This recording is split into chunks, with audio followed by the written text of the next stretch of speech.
The issue of mental health for athletes, specifically in the NBA. We hope you're following my colleague Jackie McMullen's 5-part series on ESPN.com, which today focuses on the issues of mental health attitudes in the African-American community. One of the athletes that Jackie speaks to in today's edition, our former colleague and our good friend Bruce Bowen, who won 3 championship rings with the San Antonio Spurs. Outstanding defensive stopper. My friend, it is good to see you again, and thank you for speaking so frankly on such a personal and impactful issue. What was the difficulty, and you talked to Jackie about this, that in your life, in learning to speak about having a problem? What were the barriers there? Well, the barriers were the fact that you've been taught in sport that nothing phases you. You are a man, and because you're a man, nothing can get to you. I love the fact that Adam Silver thought it was the best thing possible to protect a lot of the players when it comes to mental issues. Now, whatever the issue is, I think now that they have protection and making sure that the information is not getting out unless a player wants to divulge some of that information, that's what's important here, Bob. And the fact that Jackie was able to delve into some special things, I think you're going to see a lot more players starting to speak out about some of their idiosyncrasies or the fact that they've never dealt with some of the issues as far as being a multimillionaire, coming from nothing and having to deal with all the pressures that come along with it. Well, there is research about attitudes in the African-American community about trust in the medical profession. How does that relate to your own life?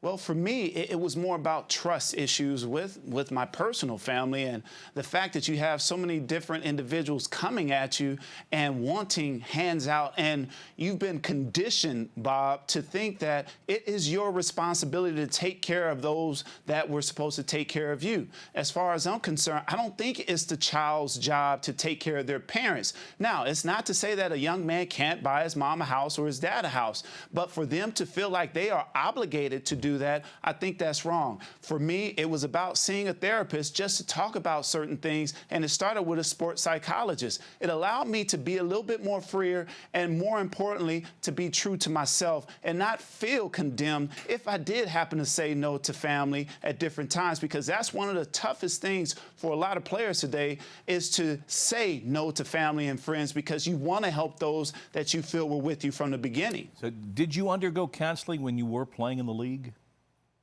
I saw a sports psychologist by the name of Dr. Cook. He helped me to just kind of separate so much, Bob. And for me, you know, again, this is a situation where you didn't want to talk about these things because we already feel like we're where we need to be. We're on the top of the game. We're at the highest level of the game. And everybody looks at us and say, what kind of issues could he have? But, you know, that's where the anxieties come into play. And that's where you start wondering, you know, who's for me? And if you're worrying about all those other things and not able to perform your job, what good is that for your team? Getting into the issue if players become medicated, if they do require, and there are a lot of drugs out there that do a lot of good for people, it becomes part of your medical packet.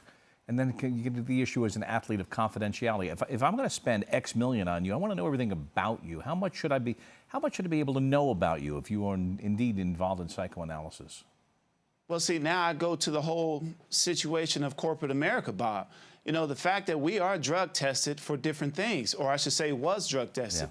Yeah. And when you take into account when others can work it at top 5 corporations without someone delving into their personal life, this is not something that, you know, when people find out that they still look at you the same way. There's a lot of judgment that takes place once someone's issues have been, you know, put out there. And again, I know that you didn't go down this road, but you have to give credit to Kevin Love and DeMar DeRozan for being brave enough to speak out about their issues.